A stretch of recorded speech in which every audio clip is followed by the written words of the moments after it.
I quickly reviewed the system requirements in the introductory video and also listed them on the course description page, but I want to review this again with you before we begin.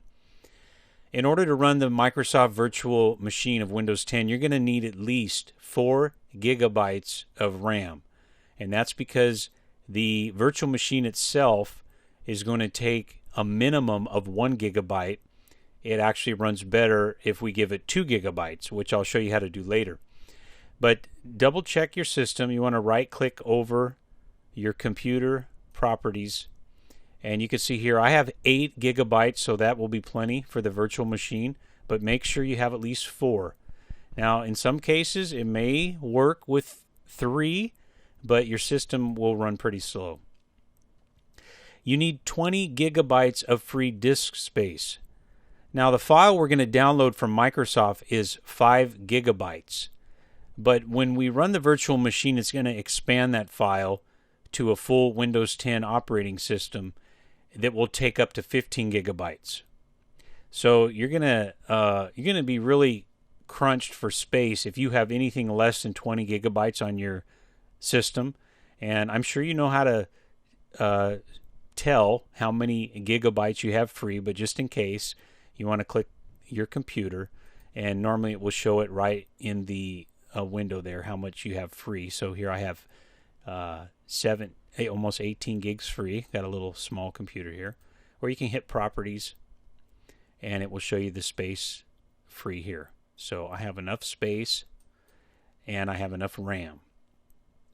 Now the training is being done on a Windows 7 machine. If you have Windows XP, if you have Windows Vista, if you have Windows 7, 8, 8.1, or even if you're running Windows 10 and you want to install a virtual machine on it, all those operating systems will work fine as long as you meet these requirements. Now, the Mac OS X will also run this software. But because I'm not demonstrating it from a Mac in this course, I don't want to anybody to sign up and be disappointed. But it will work on a Mac OS operating system as well. You download the same files or similar files on Oracle's website and Microsoft, and you can run Windows 10 on the Mac. But I'm not going to demonstrate that in this course.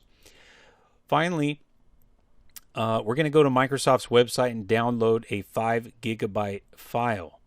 So obviously, that's not a small file, so it's going to take a few minutes or more depending on your internet connection to download this. So I want you to be aware that we're going to need a 5 gigabyte file, and you're going to need to be able to get that from the internet, and depending on how fast your internet connection is will determine how long that takes. On mine, it just takes 4 or 5 minutes with my connection. Some might take 15 or 20 or more. But I want you to be aware that we're going to need this 5 gig file. So 4 gigabytes of RAM, 20 gigabytes of free disk space. You need a Windows operating system to follow me on here. And you're going to need to download a 5 gigabyte Microsoft virtual machine file.